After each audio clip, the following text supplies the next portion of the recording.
Hey guys, स्वागत है आप सबका एक बार फिर से आपके अपने कहानीकार में। तो गाइस, आज हम क्योस वॉर के सेकंड एपिसोड की शुरुआत करने जा रहे हैं। पिछले एपिसोड में हमने देखा कि किंग ऑफ क्योस सब कुछ खत्म करने के लिए आ चुका है। उसने नाइटमेयर को मार डाला और उसकी शक्तियां छीन ली ताकि वो अर्थ पर मौजूद हर एक इंसान के माइंड को डिस्ट्रॉय कर सके, और सिर्फ गॉड्स ही उसके अटैक से बच पाए थे। और जो बचे यानी हरक्लिस और थॉर, वो इस टाइम स्पेस में है। क्या वो एक बार फिर से सब कुछ ठीक कर पाएंगे, या फिर वो भी हजारों गॉड्स की तरह किंग ऑफ क्योस का शिकार हो जाएंगे? और आज के एपिसोड में हम यही जानेंगे। पर वीडियो शुरू करने से पहले अगर आप हमारे चैनल पर पहली बार आए हैं तो हमारे चैनल को सब्सक्राइब कीजिए और बेल आइकन दबाना मत भूलना। और अगर आपने क्योस वॉर का पहला एपिसोड नहीं देखा, उसका लिंक नीचे डिस्क्रिप्शन में है। इस स्टोरी को समझने के लिए प्लीज फर्स्ट एपिसोड से ही शुरू करें। तो अब हम बढ़ते हैं हमारे आज के एपिसोड की ओर।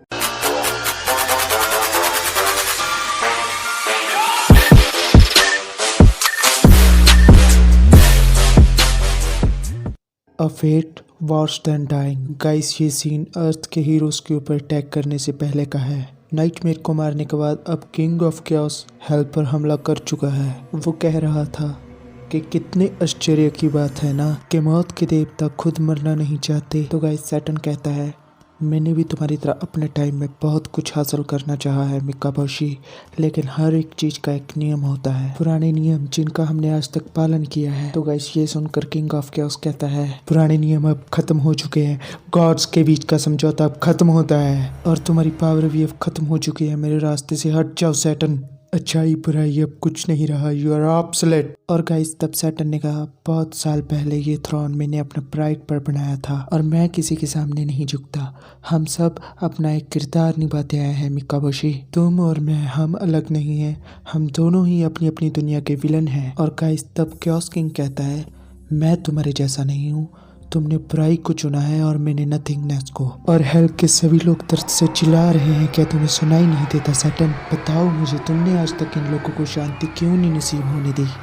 और तब सैटर्न ने कहा, इन सब ने अपना भविष्य खुद चुना है, इनके खुद के लिए फैसले इन्हें इस इटर्नल पेन में लेकर आए हैं। तो क्योस किंग सैटर्न से पूछता है, तुम फ्री विल चॉइसेस इन सब की बातें कर रहे हो, ये सब होना चाहिए या नहीं? अगर ये ही इन दर्द में चीख रही सोल्स का सवाल हो तो तुम क्या करोगे? मेरे हिसाब से तो तुम ये सब नहीं चुनते। और गाइस, गोस्ट राइडर हेलस्टोन और सैटर्न का बेटा उसकी मदद के लिए पहुंच चुके थे। और गाइस, तब गोस्ट राइडर कहता है, ये जगह घूमने के लिए अच्छी है, बट मुझे खुशी है कि अब मैं यहाँ नहीं रहता। और गाइस, तब हेलस्टोन ने कहा, ये सब छोड़ो, लगता है कल तक ये जगह नहीं टिकने वाली। साइफस, क्या तुम हमारे लिए रास्ता बना सकते हो? और गाइस, उधर क्योस किंग कह रहा था, चॉइस के साथ सब शुरू होता है। अराजकता में सब एक थे, या तो इसे चुनो या कुछ और, लेकिन अब नहीं, अब सब खत्म हो जाएगा, लाइफ भी और डेथ भी। क्योस किंग की आर्मी हेल के डीमंस पर भारी पड़ रही थी। और तब हेला ने सैटर्न से कहा, हेल की आग बुझने लगी है, हेल का समय खत्म होने जा रहा है। हेलस्टॉर्म ने भी हेला की हाँ में हाँ मिलाते हुए कहा, हेला सही कह रही है पिताजी, हम हारने लगे हैं। और गाइस, अब सैटर्न को एहसास हो चुका है कि वो हेल जिससे सब डरते हैं, वो हेल अब पूरी तरह हारने वाला है। और तब सैटर्न ने कहा, जाओ मॉर्टल से कहो कि वो अब अपने मेकर से नहीं, अनमेकर से मिलने के लिए तैयार हो जाएं। और हाँ मेरे बेटे, हम कई बार एक दूसरे के खिलाफ लड़ चुके हैं, लेकिन इस बार मैं ये जानता हूँ, इसे रोका नहीं जा सकता। और फिर सैटर्न क्योस किंग की तरफ, और वो आखिरी बार कहता है, जाओ, मैं इसे रोकने की कोशिश करता हूँ, एटलीस्ट जब तक हो सके। और गाइस, इसके बाद उन दोनों में एक भयानक जंग छिड़ जाती है। क्योस किंग सैटर्न से लड़ते हुए कह रहा था, खुद द डेविल हेल की सारी आग के साथ भी मुझे नहीं रोक सकता। हार मान लो हेल के मालिक, और अपने नए मालिक के सामने झुको और अपने आखिरी दम तक मेरी सेवा करो। और फिर बूम, क्योस किंग सैटर्न को मारकर उसकी सारी पावर्स अपने अंदर समा लेता है। इतनी सारी ताकत, हाँ यही तो है वो। अब मैं अपनी पूरी पोटेंशियल पर हूँ। नाउ अब एक आखिरी स्टेप, तैयार हो जाओ अर्थ के हीरोज। हेल से एक ऐसी सेना तुम्हारी तरफ आ रही है जिसे तुम हराने का सोच भी नहीं सकते। लेकिन गाइस, इस पर उसके गुलाम बन चुके गॉड थ्रेन ने कहा, ताकतवर लेकिन सर्वशक्तिमान नहीं बने हो अभी तुम, अभी ठीक से हिसाब नहीं हुआ। और तब क्योस किंग कहता है, बेवकूफ थ्रेन, ये तुम क्या कह रहे हो? देखो, मैंने आसानी से हेल को हरा दिया, पृथ्वी के लोग क्या ही कर लेंगे? और तब थ्रेन ने कहा, क्योस किंग, तुमने गलत अंदाजा लगाया है। तुमने हेल में उनको हराया है जो मरना चाहते थे। अब तुम्हें उन्हें हराना होगा जो जीना चाहते हैं। और गाइस, इसके बाद आगे की कहानी वहीं से शुरू होती है। यहाँ पर हरकुलिस बाकी सुपर हीरोज के साथ नाइटमेयर के डोमेन में गया था, लेकिन उससे पहले पैरेलल में कुछ और भी हो रहा था। 10 हीज के टाइम जब एरिस सेंट्री के हाथों मारा गया, उसके बाद सीधे कैरॉन की नाव पर उसे होश आता है। उसने कहा, कहाँ हूँ मैं? तो कैरॉन ने कहा, तुम मजाक कर रहे हो ना? ओ लॉर्ड ऑफ वॉर, तुमने बहुतों को मेरे रास्ते भेजा है जो किसी ने नहीं किया।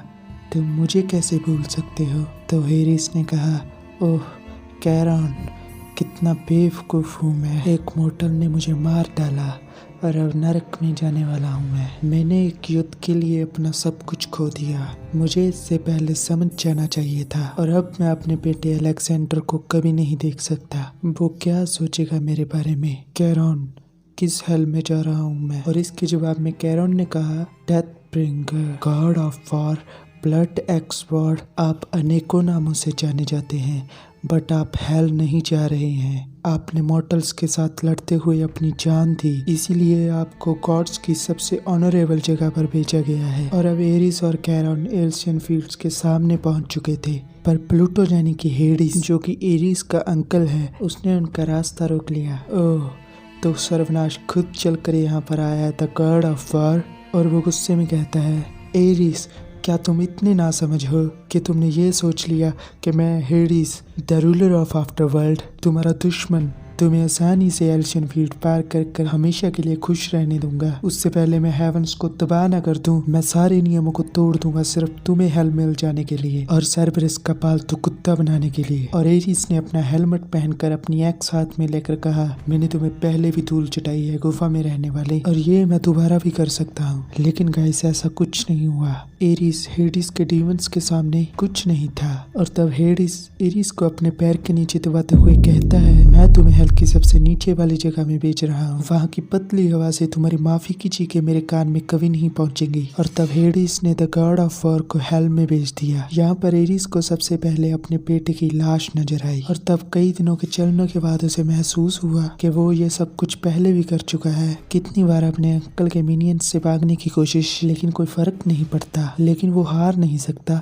पर वो जीत भी नहीं सकता। वो एक अनंत लड़ाई लड़ रहा है, और एक गॉड के लिए शायद यही हेल है। और गाइस, अर्थ के मुकाबले हेल में टाइम बहुत फास्ट चलता है, और एरिस को ये सब करते हुए कई साल बीत चुके हैं। और अब प्रेजेंट टाइम में हेडिस एरिस के सामने अपने थ्रोन पर बैठे हुए कह रहा होता है, मुझे अपनी आधी आर्मी सिर्फ अपने प्यारे भतीजे को अपने पास रखने के लिए इस्तेमाल करनी पड़ रही है, जबकि तुम पावरलेस और टूटे हुए हो, बिल्कुल अपने माँ और पिता के जैसे, डेड लेकिन मेरे गुलाम। और ये हमारी परिवार और तुम्हारे जैसे पावरफुल गॉड्स के लिए कितनी शर्म की बात है ना, लेकिन तुम क्या ही कर सकते हो। और गाइस, वहाँ ये सब चल ही रहा था कि तभी हेला हेडिस के डेमोन में घुस आती है, और हेडिस उसे देखते हुए गुस्से में कहता है, तुम्हारी हिम्मत भी कैसे हुई अपना सड़ा और नॉर्स मुंह मेरे सामने लेकर आने की। कि गाइस, तभी हेला कहती है, बेवकूफ, मैं तुमसे लड़ने नहीं आई हूँ, बल्कि तुम्हें चेतावनी देने आई हूँ कि कैओस किंग ने अपने एलियन गॉड स्लेव्स को सभी हेल्स को खत्म करने के लिए भेज दिया है। गाइस, ग्रीक गॉड्स की हिस्ट्री में कोई भी पन्ना उठाकर देख लो कि हेडिस कभी भी बेवकूफ नहीं था, और वो हालात को समझते कहता है, मेरे गुलामों तैयार हो जाओ,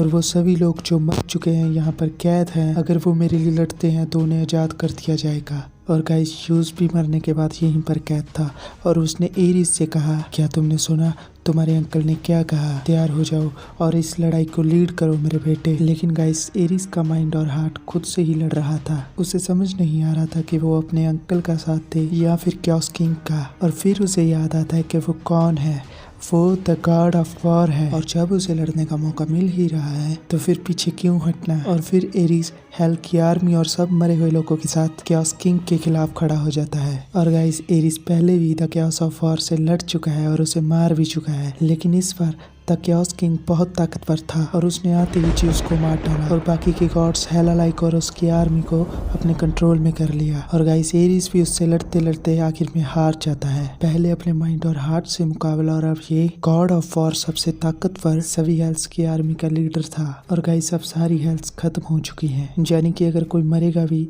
तो वो कहीं नहीं जा सकता। और इसके बाद हमारे पहले एपिसोड के आखिर में नाइटमेयर के डोमेन में हमारे हीरोज पर हमला हुआ था। और फिर New York city Olympus group of building पर एक लाइटनिंग स्ट्राइक आ गिरती है और हरक्लिस की वाइफ उसी तरफ भाग रही थी कि तभी पीछे से Venus creek goddess of love कहती है, हैवे हम पर हमला हुआ है, यहाँ पर वापिस आओ। और तब हैवे कहती है, बेवकूफ मत बनो, ये तो मेरे हस्बैंड हरक्लिस हैं। आखिरकार वो घर आ ही गए और वो हरक्लिस के सामने थी। सबने सोचा था कि तुम मर चुके हो, लेकिन मुझे विश्वास था कि तुम जरूर वापस आओगे। लेकिन गाइस हरक्लिस के ज्यादा पास जाने से उसे एक एनर्जी फील्ड से शॉक लगता है। इसलिए गाइस हरक्लिस ने उससे कहा, वाइफ रुक जाओ, मुझे माफ करना, तुम मेरे ज्यादा पास नहीं आ सकती। अमेडियस ने मुझे मदर हेरा के वॉल यूनिवर्स से बाहर निकाला है, मुझे एक स्काईफायर में ट्रांसफर कर, लेकिन अभी इतनी ताकत पर मेरा कंट्रोल नहीं है, इसलिए तुम मेरे ज्यादा करीब मत आओ। और तब हैवे पूछती है कि इसका मतलब हम पास होकर भी अलग अलग हैं। और तब हरक्लिस ने कहा,